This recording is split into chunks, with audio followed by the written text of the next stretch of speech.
ಒಂದು ಸಮುವೇಲ ಬರೆದ ಪುಸ್ತಕ 2ನೇ ಅಧ್ಯಾಯ 30ನೇ ವಚನದ 2ನೇ ಭಾಗ. ನನ್ನನ್ನು ಸನ್ಮಾನಿಸುವವರನ್ನು ಸನ್ಮಾನಿಸುವೆನು, ನನ್ನನ್ನು ತಿರಸ್ಕರಿಸುವವರು ತಿರಸ್ಕಾರ ಹೊಂದುವರು. ಕರ್ತನಲ್ಲಿರುವ ಪ್ರೀತಿ ದೇವಜನರೇ, ದೇವರಾಗಿರುವಂಥ ಯೇಸು ಕರ್ತನು ನಿಮ್ಮನ್ನು ಬಹಳವಾಗಿ ಪ್ರೀತಿ ಮಾಡಲ್ಪಟ್ಟು ಆರಿಸಿ ತೆಗೆದುಕೊಂಡಿದ್ದಾರೆ. ಅವರ ಪ್ರೀತಿಯನ್ನು ನೋಡುವುದಾದರೆ ಶಿಲುಬೆ ಮೇಲೆ ಎಷ್ಟು ಬಾಧೆ ಪಡಲ್ಪಟ್ಟರೂ ಸಹ ನಿಮಗೋಸ್ಕರವಾಗಿ ಅವರೆಲ್ಲವನ್ನು ಸಹ ಸಹಿಸಿಕೊಳ್ಳಲ್ಪಟ್ಟರು. ಅವಮಾನ, ಅಪಮಾನ, ನಿಂದನೆಗಳು ಮಾತ್ರವಲ್ಲದೆ ಭಯಂಕರವಾದಂಥ ನೋವು ವೇದನೆಗಳನ್ನು ಸಹ ನಿಮಗೋಸ್ಕರವಾಗಿ ಅವರು ಸಹಿಸಿಕೊಂಡು ನಿಮಗೋಸ್ಕರವಾಗಿ ಅವರ ರಕ್ತವನ್ನು ಸುರಿಸಲ್ಪಟ್ಟು ತನ್ನ ಪ್ರಾಣವನ್ನು ಒಪ್ಪಿಸಿಕೊಟ್ರು. ಇಂದು ನೀವು ದೇವರಾಗಿರುವಂಥ ಯೇಸು ಕರ್ತನ ಸಮ್ಮುಖದಲ್ಲಿ ಇರುವಂಥದ್ದು, ನಿಂತಿರುವಂಥದ್ದು, ನಿರ್ಮೂಲವಾಗದೇ ಇರುವಂಥದ್ದು ಅವರ ರಕ್ತಧಾರೆ ಮಾತ್ರವಲ್ಲದ ರಕ್ಷಣೆ ಮುಖಾಂತರವಾಗಿಯೇ. ದೇವರಾಗಿರುವಂಥ ಕರ್ತನು ಈ ದಿವಸದಲ್ಲಿ ನಿಮ್ಮ ಕೂಡ ಮಾತನಾಡಲಿಕ್ಕೆ ಬಯಸ್ತಾ ಇದ್ದಾರೆ. 1 ಸಮುವೇಲ ಪುಸ್ತಕದಲ್ಲಿ ನಾವು ಓದಿಕೊಂಡಂತಹ ವಚನದ ಅನುಸಾರವಾಗಿ ನೋಡಿಕೊಳ್ಳುವುದಾದರೆ ಕರ್ತನು ಹೇಳ್ತಾ ಇದ್ದಾರೆ, ನನ್ನನ್ನು ಸನ್ಮಾನಿಸುವವರನ್ನ ಸನ್ಮಾನಿಸುವೆನು, ನನ್ನನ್ನು ತಿರಸ್ಕರಿಸುವವರು ತಿರಸ್ಕಾರ ಹೊಂದುವರು ಎಂಬುದಾಗಿ ಹೇಳಿ. ನೀವು ಕರ್ತನನ್ನು ಸನ್ಮಾನಿಸುವವರಾಗಿ ಇದ್ದೀರಾ? ನಿಮ್ಮ ಸನ್ಮಾನಗಳು ಎಷ್ಟರ ಮಟ್ಟಿಗಿದೆ? ದೇವರನ್ನು ಯಾವ ರೀತಿಯಲ್ಲಿ ನೀವು ಘನಪಡಿಸುವವರಾಗಿ ಇದ್ದೀರಾ? ಏಲಿ ಅವರ ಜೀವಿತಗಳನ್ನು ನಾವು 1 ಸಮುವೇಲ ಪುಸ್ತಕದಲ್ಲಿ ನೋಡಲ್ಪಡ್ಬೋದು.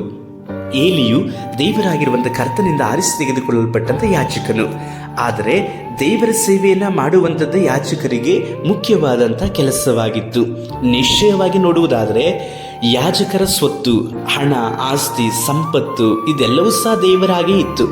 ವಾಕ್ಯದಲ್ಲಿ ನೋಡುವುದಾದರೆ ಈ ಲೇವಿಯರಿಗೆ ಮತ್ತು ಯಾಜಕರಿಗೆ ದೇವರಾಗಿರುವಂಥ ಕರ್ತನೇ ಸ್ವತ್ತಾಗಿದ್ರು ಎಂಬುದಾಗಿ ವಾಕ್ಯ ಹೇಳಲ್ಪಡ್ತದೆ. ಈ ಪ್ರಕಾರವಾಗಿ ಯಾಜಕರಿಗೆ ಇರಬೇಕಾಗಿತ್ತು.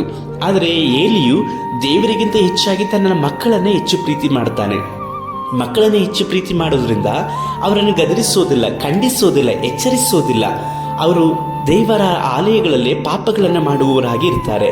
ದೇವರ ಯಜ್ಞಕ್ಕೋಸ್ಕರವಾಗಿ ಅರ್ಪಿಸುತ್ತಿದ್ದಂತಹ ಮೀಸಲಾದಂಥವುಗಳನ್ನು ಸಹ ಅವರು ಭೋಗಗಳಿಗೋಸ್ಕರವಾಗಿ ಉಪಯೋಗಿಸಲ್ಪಟ್ಟು ದೇವರಿಗೆ ಅವರು ಯಾವಾಗಲೂ ಸಹ ವಿಧೇಯರಾಗಿ ನಡೆದುಕೊಳ್ಳುವವರಾಗಿ ಇದ್ದರು.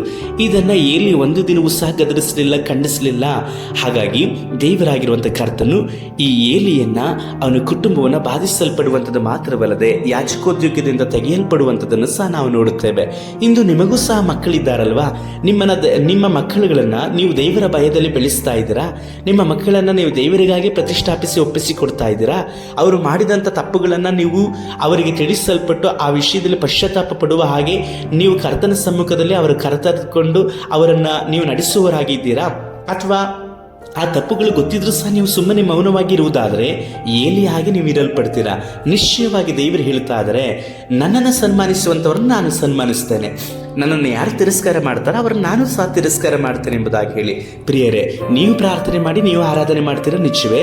ಆದರೆ ನಿಮ್ಮ ಮಕ್ಕಳು ಅಥವಾ ನಿಮ್ಮ ಸ್ನೇಹಿತರು ಇತರ ಕಾರ್ಯಗಳಲ್ಲಿ ಅವರು ಭಾಗಿಯಾಗಲ್ಪಟ್ಟು ಅವಿಧೇಯರಾಗಿ ನಡೆದುಕೊಳ್ಳುವಂಥದ್ದನ್ನು ನೀವು ನೋಡಿ ಸುಮ್ಮನಿರುವುದಾದರೆ ನಿಮ್ಮ ಪ್ರಾರ್ಥನೆಗಳು, ನಿಮ್ಮ ವಿಜ್ಞಾಪನೆಗಳು ಎಷ್ಟರ ಮಟ್ಟಿಗೆ ದೇವರ ಸಮ್ಮುಖದಲ್ಲಿ ಹೇಳಿ ಹೋಗಲಿಕ್ಕೆ ಸಾಧ್ಯ? ಹಾಗಾಗಿ ಇತರರನ್ನೇ ಎಚ್ಚರಪಡಿಸಿ. ಕರ್ತನಿಗಾಗಿ ನಿಮ್ಮ ಜೀವಿತ ಮೀಸಲಾಗಿರುವ ಹಾಗೆ ನಿಮ್ಮ ಮಕ್ಕಳನ್ನು, ನಿಮ್ಮ ಕುಟುಂಬವನ್ನು ದೇವರಿಗೆ ಮೀಸಲಾಗಿ ಒಪ್ಪಿಸಿಕೊಟ್ಟು ನಡೆಯುವುದಾದರೆ ನಿಶ್ಚಯವಾಗಿ ದೇವರಾಗಿರುವಂಥ ಕರ್ತನು ಆತನನ್ನು ನೀವು ಸನ್ಮಾನಿಸಿದ ಹಾಗೆ ಆತನು ಸಹ ನಿಮ್ಮನ್ನು ಸನ್ಮಾನಿಸ್ತಾರೆ. ಪ್ರಾರ್ಥನೆ ಮಾಡೋಣವಾ? ಸರ್ವಶಕ್ತನಾದ ದೇವರೇ, ನನ್ನನ್ನು ಸನ್ಮಾನಿಸುವವರನ್ನ ನಾನು ಸನ್ಮಾನಿಸುವೆನೆಂಬುದಾಗಿ ಹೇಳಿದ್ದೀರಿ, ತಿರಸ್ಕರಿಸುವವರನ್ನ ನಾನು ತಿರಸ್ಕರಿಸುವೆನೆಂಬುದಾಗಿ ಕೂಡ ಹೇಳಿದ್ದೀರಿ. ಕರ್ತನೆ, ನಾವು ನಿಮ್ಮನ್ನು ಸನ್ಮಾನಿಸಲಿಕ್ಕಾಗಿ ನಮ್ಮನ್ನು ಒಪ್ಪಿಸಿಕೊಡ್ತೇವೆ, ನಮ್ಮ ಕುಟುಂಬವನ್ನು ಒಪ್ಪಿಸಿಕೊಡ್ತೇವೆ. ನಡೆಸಿರಿ ನಮ್ಮ ರಕ್ಷಕನಾದ ಯೇಸು ಕರ್ತನ ನಾಮದಲ್ಲಿ ತಂದೆಯೇ, ಆಮೇನ್.